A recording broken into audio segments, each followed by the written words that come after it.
Hello, it's me, Kyle. Welcome to Give Pause Hobby, the channel where I stop to appreciate the things I love to fill my free time with. This is the first episode of So What's All This About that we've had in a while. Life got a little bit crazy, but I'm excited to show off a game that really has captured my imagination ever since I got it in the mail. This is new Avernus, not Avernus, which I was incorrectly calling it on all the posts and things I was doing about it. This is by Publishing Goblin and Asher Stallman.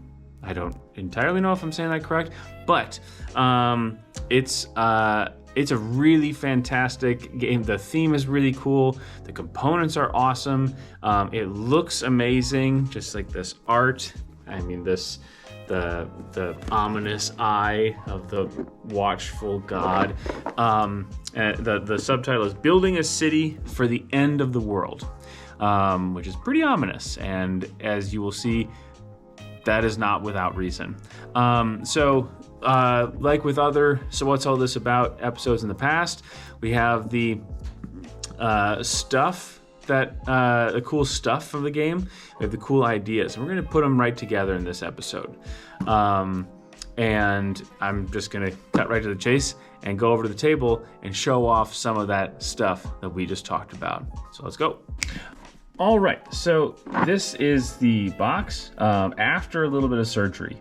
Showing you pictures right now. The box was pretty big compared to Guild of Merchant Explorer. It's a little bit extra deep, it's a little bit extra wide and tall, and so I cut it down. So I tried to maintain the features, the different side, the coolness of the meteor, the eyes of the god, the stats on the side and all that, because as I kind of fell in love with this game, I realized I want to bring this to as many people as I can, and having quite as big of a box as it was going to kind of stand in the way. So inside, I'll show you why it was the way it was in a second, but inside, obviously, as with many giant square table rule manuals, this did not want to get smaller, so a fold in the middle helped it out. And I haven't done it yet, but I need to have plans in the works for a holder for all these tiles, and I'll show you in a second. I'm gonna show you all the cool stuff that's in here, starting with this. Okay, so this is one of the player boards, but it didn't come this way. It came as a big square. So obviously this was kind of a driving force for the size of the original box. They had to fit all of these in full format, but I carefully didn't cut the outer side over here. So far it hasn't been an issue. I do have some library tape that I can use if it starts to wear a little thin. Usually put it down this side. Now the two sides, they are slightly different. The different colors on this are going to be the types of ruins you're going to find. You're saying, ruins? What are you talking about? I'm glad you asked. So the game starts off with these ruins peppered throughout. We'll talk more about why these are cool, what they do in the next segment. I just want to show off this would be the layout of a starting game, and underneath each of these cards is some sort of blueprint, because you don't just get this building when you discover it. You learn, I have 2 shopping centers available to me. You learn how these things can be built. So they each have this really cool, very basic, very geometric, black and white style to them. There's also these 3 things that anybody can build.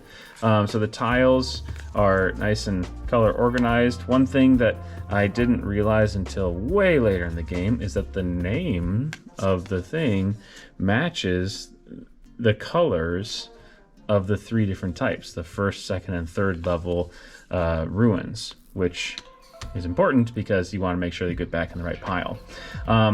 So this is the map that you will be starting the game with, and then in the game you will have 4 different factions that will be fighting for making the greatest city for the end of the world.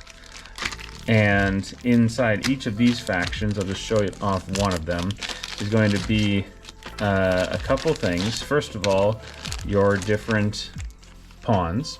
So you'll start the game with some of them you'll have in reserve, and they are the color of your faction. You'll have the basic actions cards, which will go over exactly what you can do. Essentially, you're spending your workers to pay for actions. So some things cost just one worker, some things are going to cost all three of your workers, and then some are variable. Then you'll have a unique card. For each faction, you will have a card that tells you what you start with, 3 stone and glass. We'll get to that in a second. Your special ability, which is kind of flipped on for the entirety of the game, but then also level 2. When you do something, it's unique for each faction, then you're going to enable once per game, like mega action that only you can do. Speaking of that, every faction has their own, I believe each one has three buildings that only they can create. So as opposed to the black and white motif with the different colors of the levels, you have kind of your faction's highlight color, and kind of falls in line with their whole gist, whether that's moving around, making folks, building up cool buildings, or worshiping the god better than anybody else.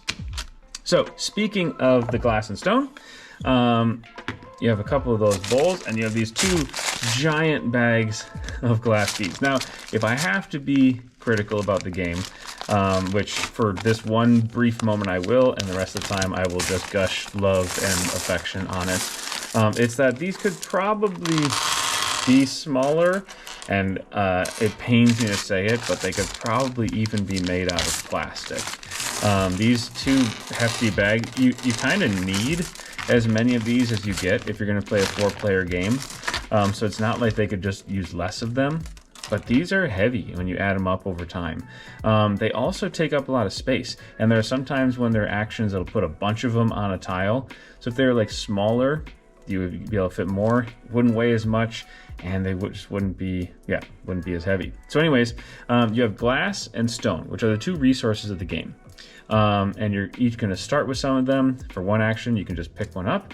And then when you build a building, so this one is going to cost you 7 stone and 8 glass to build these. Of course I picked Xerxian Catacombs. I'm pretty sure I nailed that one. As opposed to this one, that would just cost you 2 stone and 0 glass. So anytime you build something that has, like the 2 stone part of this, you would take your 2 stone, but you would put one of them in the tithe pots and you put the other in the bank. You wouldn't put anything in the tithe pots for glass because it doesn't require any. However, if someone else builds this later on, 7 and 8, they would pick up, I'm not going to pick all of them up, 7 stone and 8 glass. They would put those into the bank, but one of them, not an additional one, but one of those 7 and 8 would go into the tithe pots for each. And these are important because, and they're wooden, and I will say, the benefit to the glass beads like this is they do sound really nice, just sort of and going into this wooden bowl, and this very tactile and enjoyable. It's just, takes up space and is a little bit heavy. So down the road, as people are building buildings, you can spend 3 of your guys to go take all of the resources from one tithe pot. So obviously any less than 3 in a tithe pot would be not great, because then you're spending more actions than you're going to get resources. 3 is, just the same as if you spent all 3 of them individually, but anything more than 3, now you're getting more bang for your buck. So if it's up to 6 and you're spending 3 workers on it, you're getting 2 resources for every worker. That's a really great deal. So those resources are going to be ebbing and flowing as the game goes on. A couple of other things you're going to get. You're going to get some wooden dice, some generic workers, and a ominous see-through red glass bead, which takes us over to an important piece of the game, which is the meteor tracker. So this, you know, with the ominous look of the cover and the building a city for the end of the world moniker, this is kind of the elephant in the room the whole time you're playing. So at the end of the game, there's going to be a thing. I'll talk about it more in the next segment.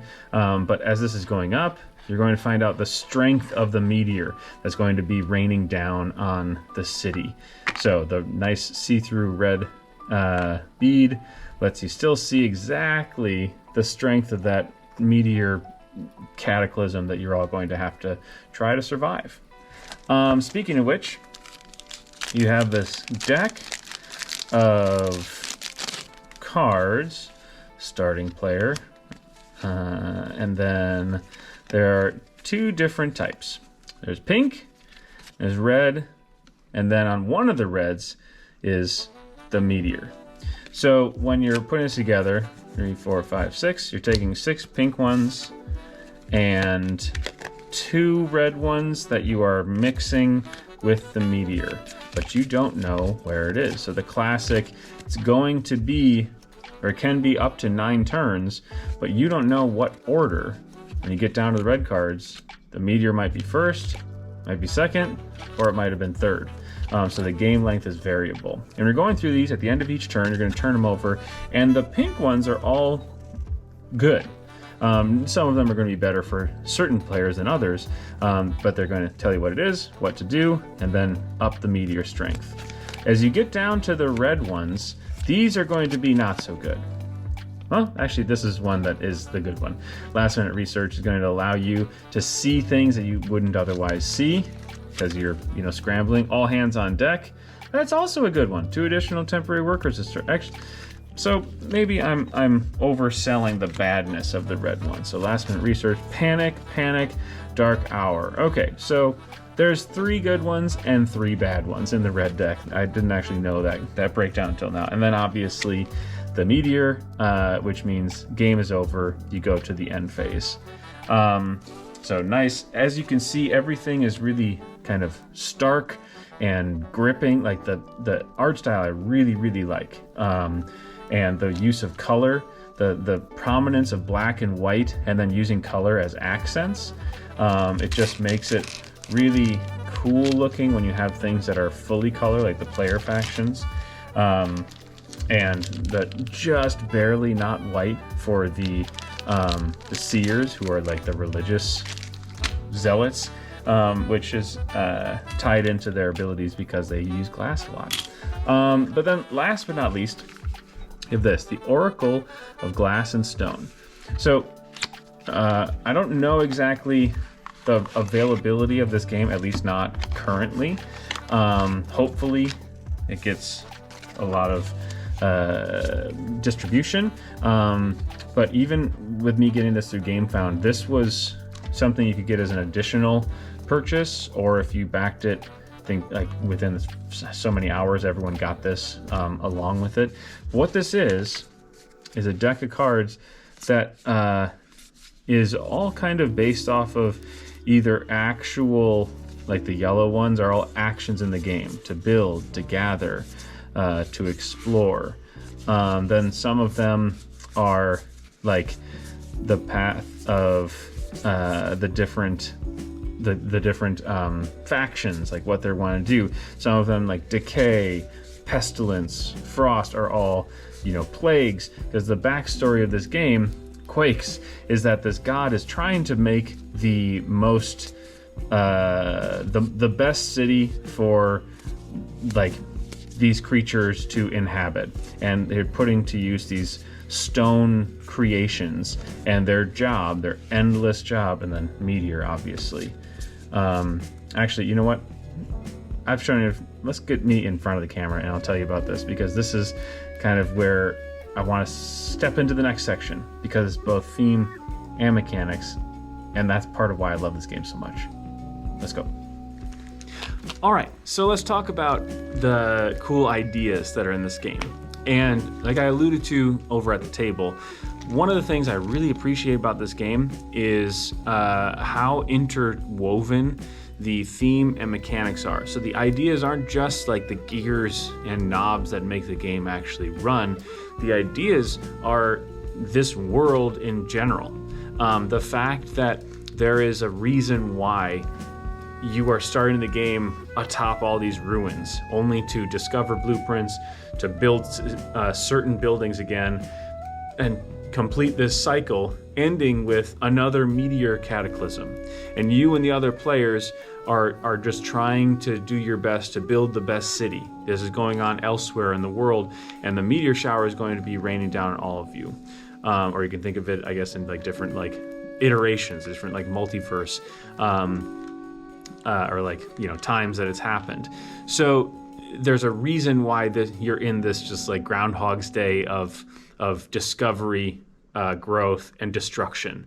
Is that this god is trying to make the best world for these biologicals to come and inhabit the city. And the you know, like a misguided parental figure, the way they think they're going to get there is by just, you know, summoning endless toil to make the city that's going to be perfect, like, proven through all these different, you know, diseases and earthquakes and meteors, and the city that we get out of this is going to be so good. But it's like, but are we? But we might just be doing this forever. And so that brings me to one of the cool ideas is these four factions. Because right off the bat, you all have the same actions available to you. You can shoehorn any one of these factions into a specific playstyle, but each one really does have kind of a end game potential that if you really go whole hog into, say, moving around with the transporters, or just hoarding a ton of glass with the seers, building your people up, getting, you know, your workers at the Ag Foundation, or building and like improving or you know, toughening up your buildings with the architects, then there's a whole nother end game that is only available to that one faction. And then sometimes you realize if you're trying to explore with one that's not the transporters, maybe you're not really going to get the most like use out of your tactics. So you can, it's a difficult, you know, to suss out how much can I decide this for my own, and how much should I follow like the theming of my faction right from the beginning of the game. There's a quick interlude again, like I mentioned at the table. I don't know exactly how available new Avernus is. This from Publishing Goblin. I know I believe they have some on their website. I hope that there was a decent pickup of like brick and mortar stores of getting copies of them for people to get a hold of. And I hope that in the future, there is more support for the game in the form of maybe more expansions with one or two factions or whatever, if not just a reprinting of it. Because the game, it looks like no other game in my collection. And there are some mechanics that might be like, oh yeah, that's kind of like blah, blah, blah.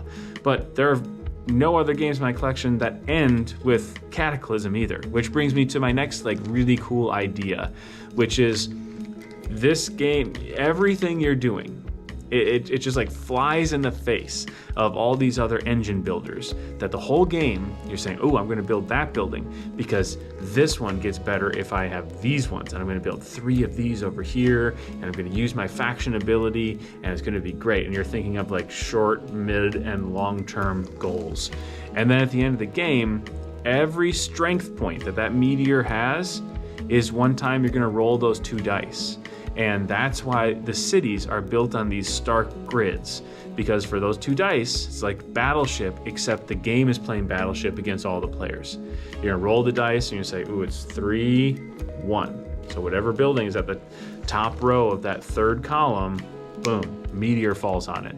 So if it's been built up, if it's been defended by stone, which is one of the actions you can take, the stone goes away, the building remains.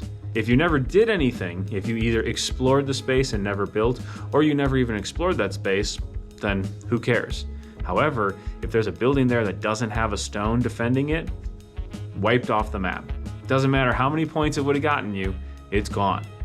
And so the end of the game, after we're again toiling away to make this city as good as it can be, the different player, you're going to roll, and sometimes all the players, I've played this at 1, 2, and 3 players. Sometimes all the players will groan because everybody had something they lost. Sometimes only 1 or 2. Sometimes nobody will groan because it's just a spot that nobody cared about. And at the end of the game, every time you roll the dice and you move that counter down, be like, whew, we have 6 more rolls left. We have 2 more rolls left. Don't be that one. It's the tension is so great. And like I talked about in a video recently, links up in there in the corner, about why this game was so exciting to me, is because as the de facto rules teacher, table nanny, game owner in many of my game groups, there's the kind of natural assumption that I'm pulling one over on everybody at all times. Like, I know the rules better, or I have strategies nobody else has, or straight up I'm cheating. And so having games that have just a total random element like that, personally, like selfishly, I really appreciate, because then that gives me a little bit of cover. Like, hey, I didn't make the meteors fall there, guys. And I could be making a great, because I do, when you are the one that learns the rules, sometimes you are going to come across, out of that with more strategies than those who you're going to teach the rules to, at least in the first game. There's no way to get around that, because at least once you're in the hobby, when you learn rules, your brain automatically thinks about how you might take advantage, or what your strategy might be. So in the building and discovery phase, I might have a really cool path, but then when it comes to the meteor shower, half of my buildings might get wiped off the map, and then I'm, got nothing left. So it's just, mechanically, I really appreciate it. Thematically, it's beautiful. Like, you're these non-living stone creations that are tasked with being built from nothing to make these massive cities in honor of this deity, and the deity is going to reward you by just pounding them and shaking them apart and lighting them on fire, and the stone, the people are going to be destroyed themselves, only to be reformed and do it again. And the rulebook doesn't go into how long it's been going on for, or maybe I forgot, but it seems to give the impression that this has been going on for a while. And so these stone, creations or creatures they are finding, carving out their livelihood and, the things that drive them forward, whether that's to explore, to build, to grow their population, to worship the god. As opposed to the god, which is my purpose is to make a perfect city for things to come live in. It's just a really dark, but beautifully dark setting, which leads me to the last thing, which is this Oracle of Glass and Stone. So in the game, I mentioned I played it at 1 player as well. So you can play solo 2 different ways. In the base game, you can play solo with any of the factions, and essentially you're just like many other games, like Guild of Merchant Explorers, like I used as a size comparison earlier. You can just play the game with minor adjustment. I don't actually think this one you need any adjustment. In that one you need minor adjustments. And you just fight against, your previous high scores. You see how you do. And that's exactly how you can play. And that way you would play with one of the 4 factions just by yourself. However, if you have the Oracle of Glass and Stone, there is another way you can play solo, and that is like a precursor to forming the different factions, because you do not have a faction assignment. and you're actually like building up your group of people, is you don't even have like a set worker pool. Is usually you have however many workers you have, and those are your actions. And when they've all been assigned, you pull them back, and that's when you draw a new card from the meteor like event deck, and then you go on to the next round. In the game you play with these, with the Oracle cards, there are no rounds. Every action just costs you a card, and you shuffle the meteor card somewhere towards the bottom, just like in that event deck. So as you go through, depending on the colors of the cards at the bottom, so you have some white, some blue, some yellow, some purple, there are going to be rules assigned to them. So on a yellow one, you're going to X. On a blue one, you're going to Y, whatever it may be. And you're sort of playing out, in my headcanon, sort of the time of building up one of these factions. Like you don't really have that set core of the people that are trying to explore the map. But at the end of it, you still know destruction is coming for everybody, regardless of however much work you put into it. So this is really cool. This also just like it just as an artifact to have, like, again, like the art on these is just really beautiful, like really amazingly well done. And in this very stark, mostly black and white with these accent colors, just things, finding beauty in the lines and shapes. I mean, like, look at that winds one. That's just really cool. It makes me think of the giant ship at the end of Interstellar. Spoiler. But anyways, the new Avernus, again, not Avernus, is, I sincerely hope that this game gets some longevity outside of just the backers who paid for it and received it. This was the game that shipped from China was telling me for like a month and a half the updates on every step of the shipment, which I was here for. Like, I was excited about, because this is one of the, I would say, minority of times when my excitement when I found out about a game on a crowdfunding platform exactly matches my excitement when I actually get it to the table. And so maybe I was just like a little bit clairvoyant, and I knew that's what was waiting for me. But anyways, a month and a half of waiting, and it gets to my door, and immediately on the first solo play, I was like, this is interesting, because there's this scarcity in the game. There's all this different stuff, but like many great games, you cannot do everything. In one game, your game might only be 7 turns. That meteor card might be at the top of the red cards. So you're like, okay, things are gonna get harder, but we got a couple more, and boom, it's over. And just knowing in those last rounds, like, all right, if the game is over, I'm gonna do this, but if I can get one more turn, maybe I can carve out a little bit more. Like, you have to constantly be sacrificing one thing to do another thing. But even beyond that, while you might see most of the level 1 buildings, and you'll probably get sick of some of them, you're like, I do not want this building. Like that shopping center that I had 2 of in my board. If I'm not interested in that, I'm going to be angry when I keep seeing that. I can't remember how many, there's like 2 or maybe 3 of each type of those. But then you get to the level 2 buildings, and you'll see maybe most of them. Roughly half, maybe most, who knows? Depends on the distribution of them amongst the maps. But the level 3 buildings, you'll see a fraction of that pile, because unless I'm wrong, I think there might be 2 of each of those. Maybe some there might be only 1. Actually, I know that there are only 1 of some of them. I think 2 of some other ones. And those are like the most influential buildings in the game. Like games that or buildings that unlock scoring systems that you don't have before that. Like if you have this level 3 building and you built it, congratulations, you now have a completely new way of getting a significant amount of victory points. So that's pretty like situational.